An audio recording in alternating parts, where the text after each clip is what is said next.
Ba't naman ganun yung sinabi nyo kay Smaglas? Alam niyo naman na nag-i-speed rap din ako eh, tas ganun i-comment mo. Sana nilahat nyo na collab. Lahat, pinakita nyo yung mga artist. Tas pagdating kay Smaglas, sabihin nyo, pass. Ang tao, galing-galing. Sana kung di magaling yung tao ngayon. Okay mga kapenyo, pag-usapan naman natin itong kay Tatay Tikyo, no? Sa ama nila, Awit Gamer at neto ni Wamos, na kung saan pinagsabihan nga raw niya dito si Wamos dahil nga sumusobra na nga raw ito at talagang yung mga nilalabas nilang magkapatid, paninira na lang dito kay Smaglas. At talaga naman maraming nag-react sa pangyayaring ito dahil alam naman natin, no, buong rap scene talagang nagalit, no, dito kay Wamos at kahit nga si MG, no, talagang hindi na rin napigilan na magsalita dito sa pangyayaring ito. At tara mga kapenyo, wag na natin patagalin at sabay-sabay natin panoorin dito nga kay Tikyo. Dahil mo na yan, lapit pang take. Hindi nga anak, usap nga tayo. Hindi ko gusto yung content niya ni ano eh. Ni Kenji eh. Kenji pala.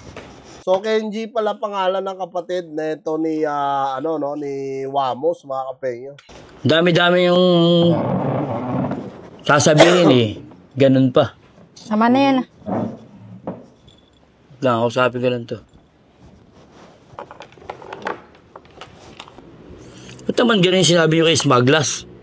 Alam niyo naman na nag-i-speed rap din ako eh, tas ganun i-comment mo. Tama na nga yan.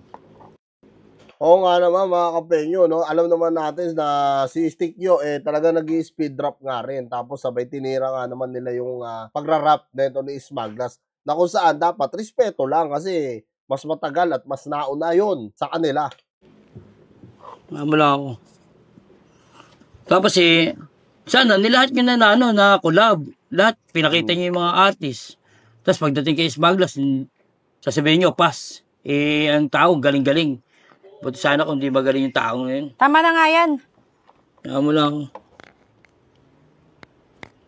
Ito mo, buti sana kung di ako nag-i-speed rap, nag-i-speed rap din ako.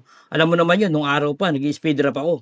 Tama na nga yan. Wait lang. Salagay, pati yung pag-i-speed rap ko, hindi rin maintindihan. Halos pares lang kami nung na nag-i-speed rap. Oo nga naman, mga pati si Tatay Tikyo, nadamay ang kanya speed rap. Dahil dito kay Wamos, walang yaka talaga, Wamos. Parang di mo narinig sa akin yung kanta na, yung minamahal kita sa pelong ko na Jack, pahapang ako sa iyo, ikaw lang kasama ko, kumahol man ng pasang umayawan na gana ka sa puso ko, tanging pangalan mo. Tama na yan. Napagalitan ko pa eh. Tama na nga yan eh.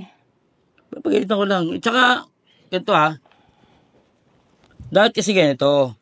Sana, kahit hindi nyo trip yung kanta ni Smaglas o mga rap niya, dahil sana, ninyo, collab na. Tama na nga yan, Tikyo. Hindi, yan nga lang eh. Huwag mong pigilan, pinapagalitan ko eh. Panay awat ng asawa niya eh. Tama na nga. Bakit ba? Bakit ba? Isa ba pinagagalitan mo? Wala, nagpa-practice lang. Wala naman pala. Utang, Isa prank lang pala, hayop na Tikyo to. Akala ko pa naman, totoo po. Putang pati ako na-prank doon mga kapenyo parang totoo kasi si Wamos parang umiiyak na eh. Nakausap eh.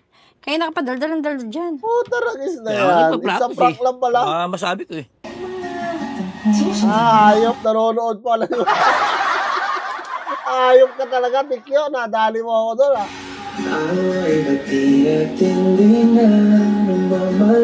Gago puta. Ako si Tikyo, magpapakalasing na alam kong ano? Grabe talaga, pag ito si Tikyo, hindi na ako maniniwala, walang yan. Nadali rin ba kayo mga kapenyo?